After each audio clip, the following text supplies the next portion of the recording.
तेज रफ्तार खबरों पर आगे आपको अपडेट दें उससे पहले एक बार फिर से इस वक्त की सबसे बड़ी खबर का करते हैं रुख, जहां गुजरात चुनाव की तारीखों का ऐलान आज संभव है। 12 बजे का वक्त बताया जा रहा है जब चुनाव आयोग की होगी प्रेस कॉन्फ्रेंस। और इस बीच हमारे साथ इस वक्त हमारे रूबिंग एडिटर पंकज झा भी जुड़ रहे हैं। पंकज, ये इंतजार था कि कब होगा गुजरात चुनाव की तारीखों का ऐलान जो आज संभव है? जी हाँ सुरभि, आज दोपहर 12 बजे चुनाव आयोग गुजरात विधानसभा चुनाव के तारीखों का ऐलान कर रहा था। इस बात की संभावना जताई जा रही थी कल हो सकता है, लेकिन मोरबी की घटना के बाद राजकीय शोक हो गया था। और पिछले चुनाव जो हुए थे 2017 में विधानसभा के, तब 2 चरणों में चुनाव हुए थे।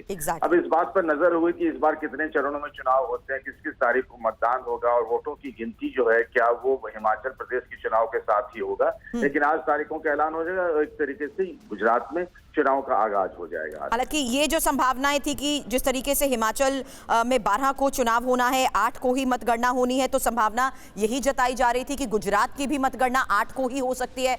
डिजिटल मार्केटिंग को सीखकर आपके प्रोडक्ट्स और सर्विसेज को दुनिया को बेचना चाहते हैं तो फ्रीडम ऐप को अभी डाउनलोड करें। डिजिटल मार्केटिंग का एक्सपर्ट बने। ऐसे में यही कहा जा रहा था कि 2 चरणों में ही चुनाव संभव है और वो भी 8 से पहले पहले।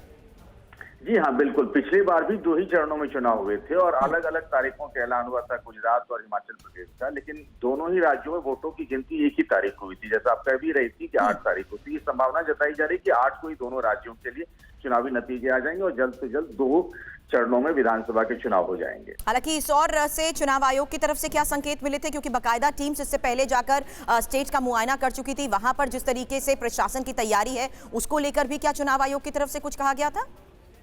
जी हाँ, देखिए हर बार जब चुनाव होता है तो उससे पहले चुनाव आयोग की पूरी टीम जाती है वहां पर, वोटर लिस्ट और किस तरीके से अधिकारियों के बारे में फीडबैक लेती है, क्या इंतजाम है, क्या क्या ट्रबलसम एरिया है, उन सब सारी चीजों को देखती है। इस बार भी जब आई थी आयोग की टीम, उन्होंने दौरा किया था और ये भी कहा था कुछ अधिकारियों के ट्रांसफर को भी लिखा था, वो सारे ट्रांसफर्स भी हो गए हैं।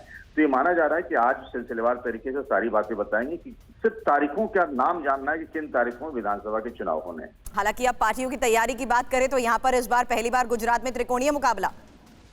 जी हाँ, बहुत दिलचस्प है। और कल भी अरविंद केजरीवाल आ रहे हैं और जैसा आप जानते हैं कि उन्होंने कह रखा है कि उन्होंने फोन लाइन खोल रखे हैं, व्हाट्सएप लाइन खोल रखे हैं कि आखिर मुख्यमंत्री का चेहरा कौन होगा उनकी पार्टी से। तो इस बार जो कांग्रेस और बीजेपी ही नहीं, एक नई ताकत बनकर उभरी है आम आदमी पार्टी, तो उस पर भी सबकी नजर होगी कि इस बार क्या होता है। तो फिलहाल नजर इसी बात पर है कि किस तरीके से इस बार का चुनावी अभियान भी बहुत दिलचस्प हो चुका है, जहां अरविंद केजरीवाल भी, पंकज जी, हम देख रहे हैं एक के बाद एक वार पलटवार कर रहे हैं। ऐसे में देखना यही होगा कि इस बार जनता का रुख क्या सामने आता है। आप वहां पर रहे हैं, जनता का रुख बहुत महत्वपूर्ण है कि क्या वो रुख अब वोटों में भी तब्दील हो पाता है? देखिए अभी जहां जहां हम लोगों ने लोगों से बातचीत और मुलाकात की है, इस बार बहुत बड़ा फैक्टर जो यहाँ 2 ही चीजें मुझे लग रहा है चुनाव में मुद्दा होंगी। एक तो ब्रांड मोदी, जो पिछले 2002 के बाद से हर चुनाव में मोदी ब्रांड रहे हैं, गुजराती अस्मिता के प्रतीक रहे हैं। और दूसरा जो चुनावी मुद्दा बड़ा होगा वो होगा फ्रीबीज, रेवड़ी। जिस तरीके से अरविंद केजरीवाल तमाम चीजों का ऐलान करते चले जा रहे हैं, यही 2 बड़े मुद्दे सामने दिख रहे हैं। हालांकि इसकी देरी को लेकर भी, चुनाव की तारीखों में देरी को लेकर भी पहले ही सवाल उठा दिए गए थे पंकज जी। जी हाँ बिल्कुल, देखिए विपक्ष का काम है कि इस तरीके के सवाल उठाए जाने, और विपक्ष इस तरीके से सवाल उठा रहा है, हर चीज को मुद्दा बनाने की कोशिश की जा रही है। क्योंकि गुजरात का चुनाव अहम है, लोग ये चाहते हैं कि प्रधानमंत्री नरेंद्र मोदी को उनके गृह प्रदेश में घेरा जाए, लेकिन बीजेपी यहाँ अभी भी एक मजबूत ताकत बनी हुई है। बड़ी बात आप यहां पर कह रहे हैं, लेकिन इस बीच नजर यही रहेगी कि चुनाव आयोग की तरफ से अब किस तरीके से इन तारीखों का ऐलान किया जाता है, क्योंकि हिमाचल में चुनाव की तारीखों का ऐलान पहले ही किया जा चुका है, जहां 12 नवंबर को ही वोट होना है। लेकिन तैयारी जोर शोर से, चाहे हिमाचल कहे या गुजरात, दोनों तरफ से बीजेपी की नजर आ रही है। लेकिन क्या इस बात के संकेत अभी तक मिले हैं कि किस तरीके से बीजेपी की साफ तौर पर तैयारी और घोषणा पत्र को लेकर तैयारी की जा चुकी है? बीजेपी की यहाँ तैयारी बहुत पहले ही पूरी हो चुकी है और बीजेपी ने यहाँ कई प्रयोग किए हैं संगठन के तौर पर लेकर के, घोषणा पत्र को लेकर। देखिए जिस तरीके से यूपी के विधानसभा चुनाव में पार्टी ने 2 फ्री गैस सिलेंडर देने का ऐलान किया था, उसकी पहले ही घोषणा हो चुकी है। एक आपने कई बार सुना होगा सुरभि की पन्ना प्रमुख वाली बात, बीजेपी की जो रणनीति होती है, इस बार उन्होंने पन्ना प्रमुख ने पन्ना समिति बना करके 80 लाख मेंबर को चुनावी रणनीति से जोड़ लिया है। बीजेपी यहाँ कई संगठन के तौर पर बीजेपी ने अपनी पूरी तैयारी कर रखी है, कांग्रेस भी लगी हुई है और आम आदमी पार्टी भी लगी हुई है। बिल्कुल, और जिस तरीके से इस बार खेल थोड़ा बदला जरूर नजर आ रहा है, ऐसे में हर पार्टी की अपनी तरफ से जारी इस कोशिश पर हमारे सहयोगी इस वक्त पीयूष पांडे भी हमारे साथ जुड़ चुके हैं। पीयूष, यहाँ पर पंकज जी से तो मैं बात कर रही हूँ किस तरीके से चुनावी तैयारियां पार्टियों की तरफ से की जा रही है, लेकिन चुनाव आयोग की तैयारी को लेकर क्या जानकारी है आपके पास? क्योंकि यहाँ पर पहले ही सवाल उठाए जा चुके हैं कि गुजरात चुनाव की तारीखों के ऐलान में इतनी देरी क्यों हुई। हालांकि बड़ी खबर आज की यही है कि आज ये ऐलान हो सकता है। जी बिल्कुल, आज दोपहर 12 बजे चुनाव आयोग प्रेस कॉन्फ्रेंस करेगा गुजरात चुनाव की घोषणा को लेकर के, और उम्मीद ये जताई जा रही है कि 2 चरणों में ये चुनाव आयोजन कराया जाएगा। पिछली बार भी 2 चरणों में गुजरात का चुनाव कराया गया था, और इस बार जहां तक देरी का सवाल है, देरी की वजह अभी हाल में ही हुई घटना भी है, जिसकी वजह से ये 2-3 दिन घोषणा टाली गई है। और चूंकि कल जो राज्य में राजकीय शोक था, इसकी वजह से घोषणा नहीं की गई थी।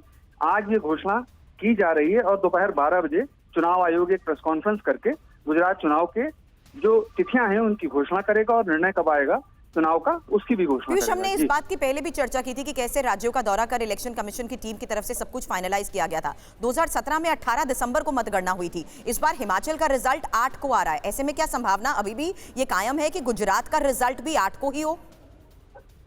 देखिए, बिल्कुल अभी भी ये संभावना बनती है कि गुजरात का रिजल्ट भी 8 दिसंबर को घोषित हो, क्योंकि अभी समय है और 30 दिन का समय गुजरात चुनाव के लिए चुनाव आयोग दे सकता है, क्योंकि 25 दिन अधिकतम चाहिए होते हैं, लेकिन तैयारियों के मद्देनजर चुनाव आयोग आमतौर पर 30 से ऊपर ही दिन देता है या फिर 30 दिन देता है। तो ऐसी स्थिति में अभी ये संभावना बिल्कुल बनती है कि गुजरात चुनाव के जो निर्णय हैं वो हिमाचल के जो चुनाव होंगे उनके साथ ही आए, और एक चरण जो हिमाचल का है उसके साथ गुजरात का भी चरण का आयोजन किया जाए।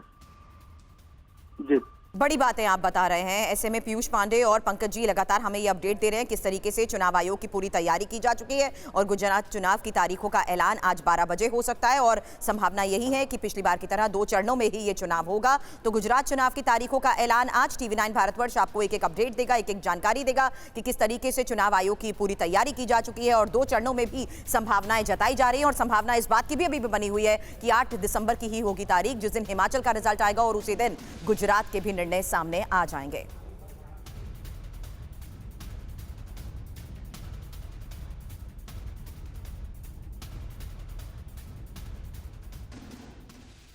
डिजिटल मार्केटिंग को सीखकर आपके प्रोडक्ट्स और सर्विसेज को दुनिया को बेचना चाहते हैं तो फ्रीडम ऐप को अभी डाउनलोड करें। डिजिटल मार्केटिंग का एक्सपर्ट बनें।